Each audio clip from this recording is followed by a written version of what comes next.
3 जादुई विशाल कुकर। अरे 10 रुपए में भरपेट खाना? बंसी भैया बहुत ही भूख लगी है, खाना खाए लें का? 10 रुपया में भरपेट खाना मिल रहा है तो फिर सोचना का राधे भैया, चलो खाए लेते हैं। ये कहकर वे दोनों ढाबे के अंदर चले जाते हैं और फिर ढाबे की मालकिन रामकली से कहते हैं, क्या आपके यहाँ 10 रुपया में भरपेट खाना मिल जाता है? हम हैं रामकली और ये ढाबा हमरा है हमरा। हम 10 रुपया में भरपेट खाना खिलाती है। चल बे राधे, फिर तो खाना खाए लेते हैं। हाँ हाँ बैठो बैठो, खाना खाए लो। तभी वहाँ एक बूढ़ा साधु आता है और रामकली उसे देखते ही खुश होते हुए कहती है, आए गए बाबा, तबीयत तो ठीक है ना? सब प्रभु की कृपा है बेटी, अभी तक तो ठीक ही है। तो खाना खाए लो। चल बे हरकू, बाबा जी के लिए खाना लगाए दे। ये सुनकर साधु कहता है, तुम्हारा दिल बहुत बड़ा है बेटी, हर रोज सुबह शाम बाबा को मुफ्त में खाना खिलाती हो। हम हैं रामकली। रामकली आपको मुफ्त में खाना नहीं खिलाए बाबा, हम आपका आशीष लेकर खाना खिलाया, समझा? रामकली अपना ढाबा कमाई करने के लिए नहीं बल्कि गरीब और भूखे लोगों का पेट भरने के लिए चला रही थी। उसके ढाबे की कमाई तो ढाबे में ही खर्च हो जाती थी, मगर फिर भी वो बहुत खुश थी। लेकिन उसकी पड़ोसन हटिया ताई उससे बिल्कुल भी खुश नहीं थी। उसका रामकली के बगल में ही एक शानदार ढाबा था, लेकिन वो चल नहीं पा रहा था। इसलिए हटिया ताई हमेशा रामकली को कोसती रहती थी। नाश पीटे, सब रामकली का 10 रुपया वाला खाना खाने को भाग जावे से, मारे ढाबे की तरफ तो कोई देखता भी ना से। तुझे बोला तो से अम्मा कि उस रामफली की छोटी बहन सत्तो से मारा ब्याह करवा दे, फिर सब ठीक हो जाएगा। लगता है कि अब तो तेरा सत्तो के साथ ब्याह करवाना ही पड़ेगा। एक दिन हटिया ताई सज धज कर नई गाड़ी में सवार होकर अपने कुछ आदमियों के साथ रामकली के ढाबे पर आती है और उससे कहती है, सुन रही रामकली, तू अपनी बहन सत्तो का ब्याह हमारे रामफल के साथ कर दे, तेरी सत्तो मौज करेगी मौज। हम हैं रामकली। हटिया ताई, यहाँ तुमरा हटना ही चलेगा। तुमरा रामफलवा को हमरा बहन सत्तो रिजेक्ट कर देगी। रिजेक्ट? हाँ। अच्छा, रिजेक्ट कर देगी? मैं भी तो देखूं कि कैसे रिजेक्ट करेगी। याद रखना, वो बहू तो हमारे ही घर की बढ़ेगी।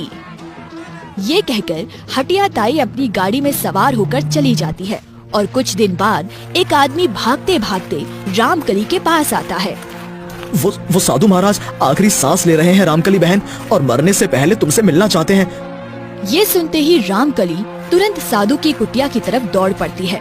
उस समय साधु महाराज कुटिया में अकेले ही जमीन पर पड़े आखिरी सांस ले रहे थे। वो रामकली को देखते ही कुछ सुध लेते हैं और लड़खड़ाती जबान से कहते हैं, बेटी, तूने मेरी बहुत सेवा की है, मेरे पास तुझे देने के लिए ये 3 कुकर ही हैं, तुम इन्हें ले लो, मना मत करना। ये जादुई कुकर हैं, तुम इनसे जो भी खाने की चीज मांगोगी तुम्हें मिल जाएगी। साधु की ये बात सुनकर रामकली हैरान होते हुए कहती है, बाबा, आपने खुद के खाने के लिए इन जादुई कुकरों का इस्तेमाल क्यों नहीं किया? अगर मैं इनका इस्तेमाल करता तो फिर तेरी सेवा और प्रेम भाव पाने का अवसर कहाँ मिलता बेटी। ये कहकर साधु दम तोड़ देता है। साधु का दुनिया में कोई नहीं था, इसलिए रामकली ही उसके अंतिम संस्कार का प्रबंध करती है और उन 3 कुकर को अपने ढा देती है। समय बीतता जाता है और एक दिन हटिया ताई और उसका बेटा रामफल रामकली की छोटी बहन सत्तो को अपने घर बुलाकर कहते हैं, देख बेटी सत्तो, यो रामफल हमारा इकलौता बेटा है, तू इससे शादी कर ले। उनकी बातें सुनकर सत्तो कहती है, क्यों रे, सत्तो को मूर्ख गधिया समझत है का? सत्तो सब जानत है कि तुम ये शादी काहे को करना चाहते हो। हम तो बस तेरी भलाई चावे से छोरी। तुम हमरा भलाई नहीं अपना भलाई चाहत हो हटिया ताई। तुम हमरा बहन का सस्ता ढाबा बंद करवाए का अपना ढाबा से मोटी कमाई करना चाहते हो, पर ये कभी ना होएगा। ये कहकर सत्तो उन दोनों का मुंह बंद करके चली आती है, मगर सत्तो के इस तरह मना करने से उनके मन की दुश्मनी और अधिक गहरी हो जाती है। लगता है अब तो उंगली टेढ़ी करनी ही पड़ेगी। कुछ दिन बाद रामकली के ढाबे पर नारायण पंडित आता है और वो रामकली से कहता है, सुनो रामकली बेटी, तुमने मुझसे जो काम कहने को कहा था मैंने कर दिया है। लड़का कैसा है पंडित जी? लड़का खूबसूरत नौजवान है और अपने गांव का सबसे बड़ा किसान है बेटी। सत्तो उस घर में सदा खुश रहेगी। फिर तो रिश्ता पक्का समझो।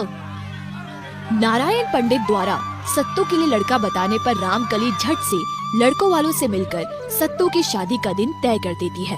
मगर जैसे ही हटिया ताई को इस बात का पता चलता है, उसकी आंखों में खून उतर आता है। वो शादी में विघ्न डालने का पूरा इंतजाम कर लेती है। देख रे बागड़ी, तू नत्थो के घर शादी का ऐसा खाना बना कि जो भी खावे सीधा ऊपर पहुंच जावे। इस काम का मुझे क्या देगी ताई? मैं तेरी मौज कर दूंगी, मौज। पूरे 5 लाख दूंगी। ये देख, गिन कर रखे हैं। फिर तो समझ ले तेरा काम कर दिया ताई। बागड़ी हलवाई रामकली के यहाँ शादी का खाना बनाने वाले हलवाइयों में से एक था और वो हटिया ताई के कहने पर खाने में जहरीली चीज मिला देता है। मगर किस्मत से ये भेद बारात के खाना खाने से पहले ही खुल जाता है। हाय राम, ई का जरा सी सब्जी खाते ही कुत्ता मर गया। जरूर इस खाने में कोई जहरीली चीज मिलवाई गई है। ई खाने को तो फिकवाना होएगा। यही सोचकर रामकली शादी के लिए बनाए सारे खाने और मिठाइयों को ऐसी जगह फिकवा देती है जहाँ से कोई भी खा ना सके। उसके बाद वो गहरी चिंता में पड़ जाती है। अब क्या करूं? बारात आने वाली है और खाना का कोई इंतजाम नहीं। ऐसे तो हमारा बेइज्जती हो जाएगी। रामकली खुद से ये कह ही रही थी कि तभी उसे साधु के उन 3 जादुई कुकरों का ख्याल आ जाता है। काहे ना बाबा जी के जादुई कुकर आजमाए कर देखूं। अगर बाबा जी का बात सच निकला तो हमरा इज्जत बच जाएगी। यही सोचकर रामकली जल्दी से तीनों कुकर 3 चूल्हों पर रखती है और कहती है, हमरा घर में बारात आने वाला है। हमें बारात के लिए खाना चाहिए। 100-200 आदमी के लिए पूरी, सब्जी और मिठाई दे दो। रामकली के ये कहते ही तीनों कुकर चूल्हों समेत विशाल होते चले जाते हैं और उनमें से सब्जियां, पूड़ियां और मिठाइयां अपने आप ही बाहर आकर मेजों पर सजने लगती हैं। ये देखकर रामकली हैरान रह जाती है। अरे, ये तो सचमुच कमाल होएगा वाह। बाबा जी ने तो हमरा इज्जत बचाई ली। कुछ देर बाद बारात आ जाती है और सब लोग खाना खाने लगते हैं। खाना इतना स्वादिष्ट बना था कि जो भी खा रहा था वही कह रहा था, वाह भाई, खाना तो बहुत लजीज बना है। ऐसे मजेदार खाना तो पहले कभी नहीं खाया। सचमुच मजा आ गया।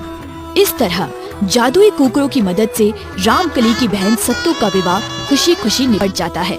शादी के बाद रामकली उन तीनों कुकर को देखते हुए सोचती है, अब तो हमारे पास बाबा जी के जादुई कुकर है, इसलिए क्यों ना अपने ढाबे में भूखे गरीब लोगों को मुफ्त में खाना खिलाना शुरू कर दूं। ये सोचकर रामकली अपने ढाबे में सबको मुफ्त में पेट भर खाना खिलाने लगती है। 3 जादुई कुकर उसको तरह तरह के खाने देते रहते और वो लोगों को उनके मनपसंद खाने खिलाती रहती। उसे मुफ्त में खाना खिलाते देखकर हटिया ताई और उसके बेटे रामफल के तन बदन में आग लग जाती है।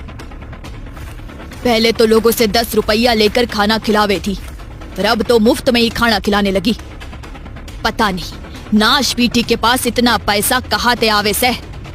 उसके पास पैसे से खाना नहीं आता अम्मा। उसके पास तो 3 जादुई कुकर हैं। वो जो भी खाना चाहे उससे मिल जावे से। है जादुई कुकर? तू झूठ तो ना बोल रहा चोरे? मैं बिल्कुल सच बोल रहा हूँ अम्मा। ये सुनकर हटिया ताई के कलेजे में और अधिक आग लग जाती है।